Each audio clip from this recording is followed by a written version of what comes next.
Et le cocher. Rabbi Cyril.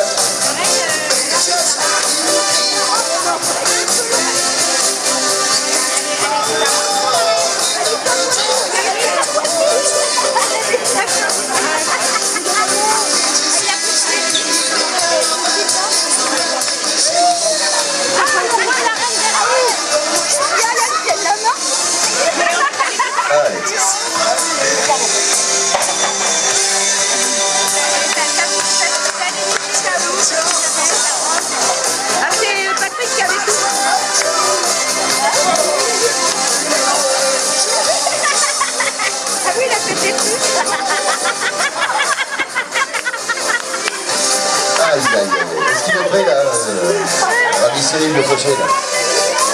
Ah, je sais bien quand il est un peu... C'est bon là? Alors, derrière. Il y aura des Jacob. Action. Oh, les chevaux. Alors, mesdames et messieurs, le jeu est très simple. C'est clair. Chaque fois que vous allez entendre prononcer votre nom, que ce soit les chevaux, que ce soit les roues, que ce soit la reine, que ce soit le roi et que ce soit le cocher, vous allez être obligé de faire autant de tours autour de votre chaise que l'on vous appellera. Est-ce que c'est clair?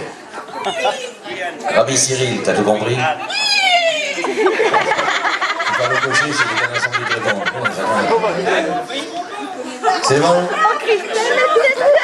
Action. Écoutez bien l'histoire. Christelle Leblond te Donc on va va. commencer l'histoire. C'est l'histoire d'un carrosse royal à 4 roues, Et on se lève tous. tiré par deux chevaux qui étaient en voyage avec la reine, le roi et un cocher. Il fait nuit. Le carrosse roule dans la forêt. Le carrosse est Sur le siège, le cocher guide les chevaux.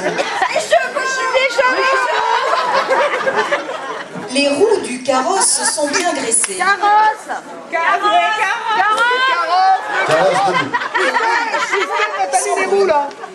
Sauf la roue avant gauche qui grince un peu.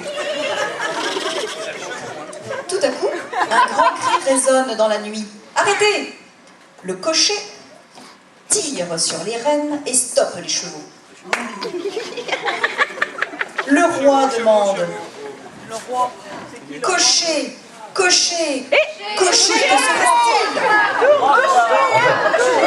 Cocher, que se passe-t-il?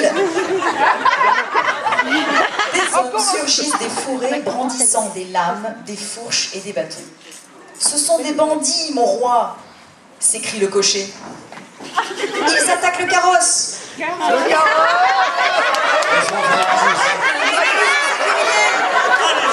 La reine n'est plus en sécurité.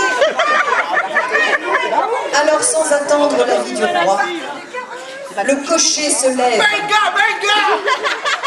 brandit son fouet et fouette les chevaux. D'abord le cheval de gauche, puis le cheval de droite. Les chevaux se mettent au galop dans un grand hennissement. Le carrosse prend de la vitesse et le cocher essaie tant bien que mal de se maintenir sur le siège. Le roi crie: Cocher! Cocher! Cocher! Mais le cocher dans le vacarme du carrosse ne l'entend plus. Alors la reine appelle: Cocher! Cocher! Cocher! Sa voix si aiguë porte loin. Et le cocher répond: Oui, ma reine.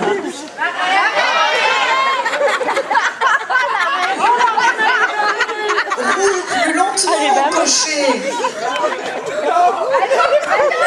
Sinon le carrosse va se renverser. Tu vas briser les roues gauche et les roues roue droite. Les chevaux, qui sont toujours au grand galop, fouettés par le cocher, sont presque à bout de force. La reine, qui devient de plus en plus hystérique, crie au roi: espérons que ce foutu carrosse va supporter tout ça.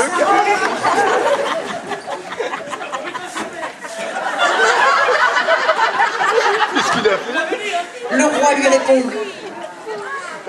la roue avant gauche me donne du souci, plus que toutes les autres roues. Le cocher, tout en sueur à la suite de ses efforts, regarde autour de lui et s'aperçoit qu'ils ont réussi à semer les bandits. Les chevaux du carrosse sont au bord de l'épuisement. Ils s'arrêtent. Tout d'abord, le cheval de droite, puis le cheval de gauche. Le roi demande au cocher: cocher, cocher, cocher, pourquoi nous arrêtons-nous? Le cocher répond: mon roi, nous avons survécu. Le carrosse et toutes les roues ont bien supporté la course. Même la roue avant gauche. Il n'en peut plus, hein. Les chevaux, aussi bien le cheval de droite que le cheval de gauche, méritent bien un peu de repos après cet effort. La reine se réjouit et dit au roi: le cocher a si bien fait son travail que nous le proclamons cocher supérieur. Le cocher a entendu ce que la reine a dit au roi et il est très heureux et très fier. Finalement, tous sont contents d'en avoir échappé, sains et saufs. La reine remercie le cocher, le roi le remercie aussi. Même les chevaux sont heureux. Vous êtes heureux, les chevaux? Que le cocher ne les fouette plus. Et comme ils ne sont pas morts, dorénavant, ils se promèneront toujours ensemble, le roi, la reine, le carrosse, les roues, les chevaux et bien sûr le cocher. Fin d'histoire. Mesdames et messieurs, je vous demande de les applaudir.